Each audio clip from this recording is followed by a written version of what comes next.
viewers in Ireland who don't know who the Kray twins are, they were a set of identical twins who were gangsters in London in the 1960s. They've had a couple of films made about them, the Krays in 1990, and then Martin and Gary Kemp from Spandau Ballet played the Krays. And in, more recent years, Tom Hardy played both Ronnie and Reggie Kray in the film Legend. And I wrote to those characters and just said, look, I've read your book. I found your life fascinating.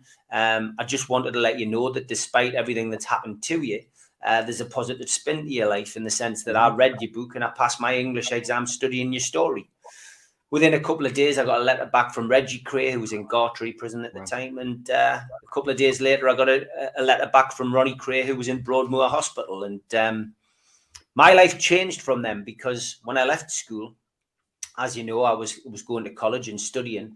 But to make a little bit of money, I was also designing T-shirts with a friend of mine. And I would come up with the ideas for the designs and he would design them and print them and I would sell them. And we were doing ex-footballers because I'm a big Newcastle fan. We were doing Supermark, we were doing Kevin Keegan, Peter Beardsley, and we were selling, these T-shirts in decent numbers. So I came up with the idea of putting a photograph of the Krays on the front of a T-shirt, and he liked the idea. So we stuck them in the shops that we were sticking our Newcastle T-shirts into, and they were selling very quickly. And before you knew it, we had a cottage industry of Kray T-shirts going from this shop to that shop, and then Newcastle wanted them, Gateshead wanted them, Sunderland wanted them, Middlesbrough wanted them, and then they were going down to Manchester, down to Liverpool. But when we got to London, we hit a bit of a brick wall, and it was basically because the Krays' elder brother was actually making the T-shirts in London, and he said, hold on a minute, who are you guys? Why are you doing this? I'm doing these T-shirts. But the bit I missed at the start was that the permission had actually been given by the twins to do the T-shirts. I'd ended up writing backwards and forwards to Reggie Kray, and I suggested this T-shirt idea, and he greenlit it. He said, it's a great idea. We'll take 70%, you take 30%, and good luck to you. And we did. And people might think 70% sounds a bit harsh, and, these Geordies must be stupid accepting that. But, 35% went to Ron, 35% went to Reg, and 30% went to us. We, of course, had to split ours 15% each. But for a 16-year-old lad coming on 17 who didn't have a job, apart from a paper round in his grandma's shop, it was making me a nice little earner. And from there, I went down to visit them both. And the rest is history.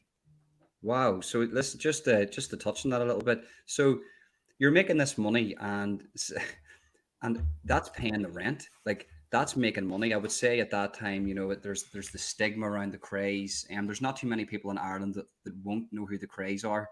Even the younger generation, they're quite an iconic duo, should you say, with all the different types of stories and all the things that they were into. But you're selling these T-shirts and you're in contact with the Krays. One's in Broadmoor, did you say, and one's in Gartree in Market Harbour in Leicestershire. Yes. Yes, and so you're in contact with these guys. And what age are you? At that time, I was 16, going on 17. 16. You were 16. That must have been the only word I could describe that as a trip. Like, that must be like a trip. I'm in contact with these two iconic figures. I'm selling T-shirts for them, and now I've just sort of walked over the top of the brother. I know it was okay that the go-ahead was given to you, but you've sort of just collided with the brother here. He's selling T-shirts. That must have been some crazy world at 16 years of age. If that had happened to me, I would probably think I'm a celebrity, that I'm talking to these guys. How did that feel to be doing that and to be working alongside those guys and actually making them money? When I look back now, it's quite a remarkable journey, and I must have been quite ballsy to do it. But that was just me. My mother gave us 100% support. My dad was absolutely furious, and it didn't go down well with my grandparents either. But my mom is very much like me. We're more like brother and sister in a lot of ways, and we the way that we think and the way that we do things.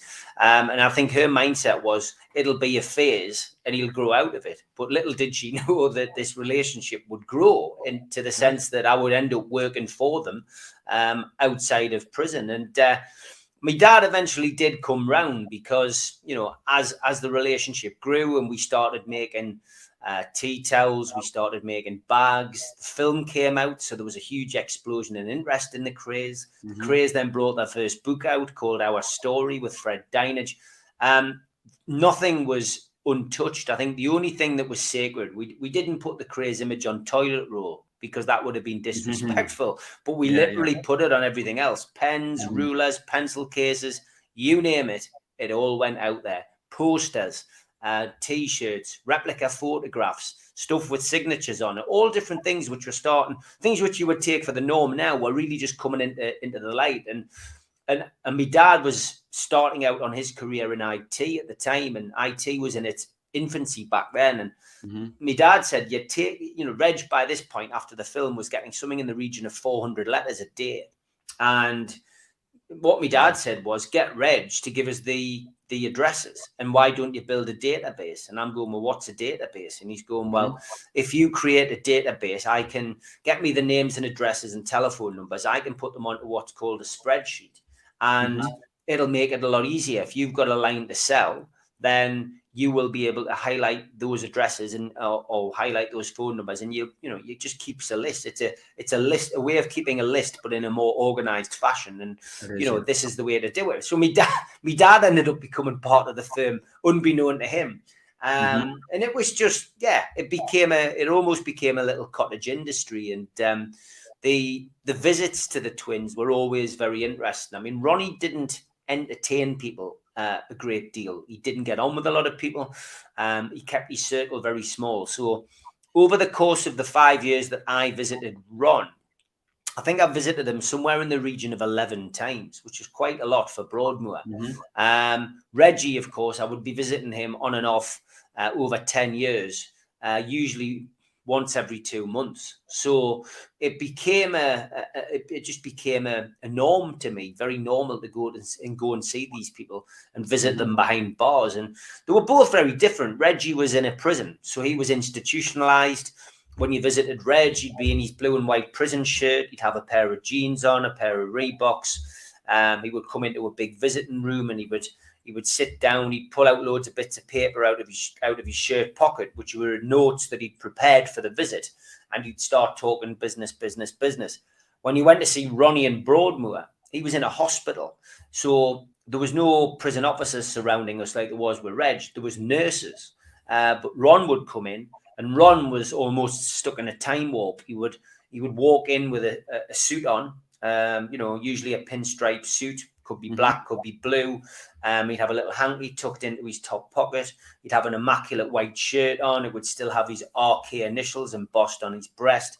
He'd have a silk tie on and a gold tie pin, Gucci shoes. He'd have a little He had a little pinky ring on, and he would come in late. He would arrive late, so he made a big entrance. He'd stop at the door, look in, and then he would walk over to you and sit down, and he'd shake your hand and he'd click his fingers, and then someone would come in. A nurse would come over and light a cigarette for him, and then he would ask you if you wanted something to eat or drink. So then he would click his fingers again. The other nurse would come and take your order, and he would sit and hold court, and he would chain smoke, anything from 20 to 40 John Player specials. Never finished a cigarette. Would always get it halfway down and then stub it out and light another one, click the fingers. And he was living in a time warp. He was literally living in a time warp. And the elder brother, Charlie, who doesn't get much of an appearance in the films, he was, of course, a free man. So my relationship with him was completely different. He opened the doors in London for me. He introduced me to virtually every villain, from the 1960s. I met Bruce Reynolds, the train robber, and Tommy Wisby and Buster Edwards. I got to meet Freddie Foreman. I got to meet Joe Pyle Sr. I got to meet, all of these well-known faces that I'd read about. Frankie Fraser, Mad Frankie Fraser.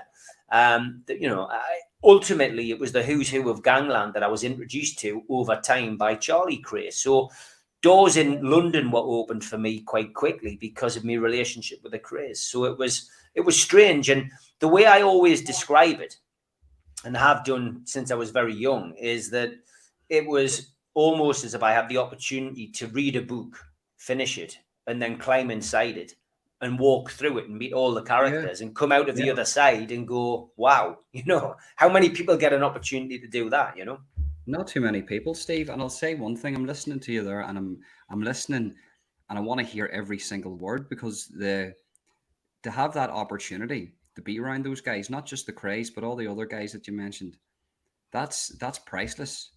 There's no money that can buy you that type of experience and knowledge, should you say. Like what was it like, without talking about this too much, because we could talk about this for 6 hours. I could anyway. Yeah. But what was it like for yourself? You're a young man, and okay, you're not crime affiliated yourself. You're very smart. You're like a sort of like an entrepreneur. You're looking at situations and you're trying to make a life for yourself, and it's working. And then you find yourself in this world of all these old school gangsters. Are they do they have the mannerisms like they have in the movies? Do they act like they are in the movies, or is it completely different?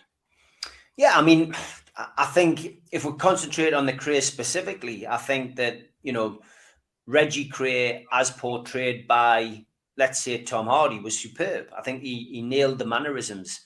I think his performance with Ronnie Kray was slightly over the top. I was lucky enough to go to the film premiere and speak to Tom Hardy, and I said exactly the same to him. But as an actor, it's got to be difficult to play two brothers, and there's a complete lack of video footage or audio footage of the Krays back in the 60s, apart from that BBC News interview where we know they speak very quietly. We know they're very, almost inaudible, very nasal and speaking through their nose. But yeah, I think the mannerisms and stuff or the reputations went before them. I mean, when I used to go to London, I always used to wear a suit.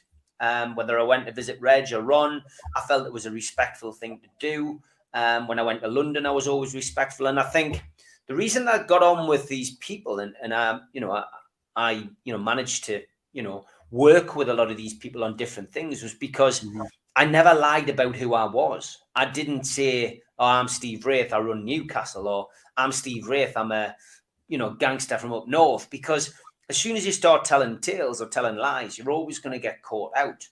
Someone is always going to know the truth, and someone is always going to be able to drop you in it. So I didn't pretend to be anything I wasn't, and there was occasions where somebody might say, oh, do you fancy doing a bit of this, or do you fancy doing a bit of that? And as you've already said, I'm not crime affiliated. I'm not a criminal. I'm not a gangster. None of that really interested me at all. And I was never tempted to be a criminal or do anything like that. And I guess it wasn't until probably Ronnie Kray's funeral in 1995 when he passed away in hospital after a short illness. When I was part of the funeral cortege, and Dave Courtney, who obviously is a well-known celebrity villain from London, had been given the job of doing the security on the day. And he contacted me and asked me because by this time I'd progressed into doing some door work in Newcastle, if I would like to go down and be involved in the funeral. He asked us actually to go and look after Ron's body in English's funeral parlour, but I didn't want to do that, and I couldn't have done it anyway. But I did go down on the day of the funeral, and my job on the day of Ronnie's funeral was to be Charlie Kray's minder. And I was in the cortege, I was in Charlie's car. I had to get Charlie from the car to the church and back. I had to get Charlie to the graveside and back. And there's some, very infamous photos of me at the graveside. You can just see Reg is getting, consoled by Charlie, and I'm standing behind them, standing next to Freddie Foreman. And that was the very first day I met Freddie, Ronnie's funeral, because Freddie had been in prison and he was out on early release for the funeral. And that photo is something which I still look back on and think, wow, I'm part of gangland history. But it was around that time and that day, I remember going over the Bow flyover, and I just remember the crowds that had gathered, and I remember the workmen had the yellow hard hats off, and they had them down like that, and they were paying their respect, and it was a wake-up call to me. Then I went, this is a gangster's funeral. This is a guy who walked into a bar and shot somebody dead. And he's getting a send-off like Winston Churchill. And I think that was a bit of a wake-up call for me. By that time, I was 23. And I'm looking at it going, got yourself in quite deep here, Steve. What are you doing? And you need to be careful. So I think that was, at that time, I realised then that, I would always keep it at a distance. I decided to write a book, which Charlie and Reg both gave their blessing to, about my experiences. And the book came out, 2003, The Krays, The Geordie Connection. But I'm pleased to say that both Reg and Charlie had a chance to read it before it came out, and it got their blessing. But obviously, the final chapter sadly involved their death because they both passed away in 2000. So yeah, it was a remarkable journey, something which I think gave me a lot of valuable life experience, and certainly gave me a lot of contacts in London, which still hold good to this day. That's incredible. Just I'm trying to pick up on the feelings that you'd be getting on writing a book and then giving it to the guys that you're writing it about your perspective on them. Is there anxiety? Is there like a level of fear? What way are you feeling about that, handing them over the book for them to sort of read this and give their blessing that this can go ahead? I think with Charlie, there was no concerns at all because we had a really good relationship. And on the outside, Charlie and I had done a couple of charity events together where we'd raised a lot of money. One in particular, a young boy called Terry Moran in Gateshead, where I live, who'd had a horrendous bonfire accident. He had a shell suit on. He had paint thinners. A spark hit the paint thinners and he went up in flames. He ended up with 85% burns. And we managed to raise £2,100 for him. Charlie Cray came to Newcastle and hosted a party for me.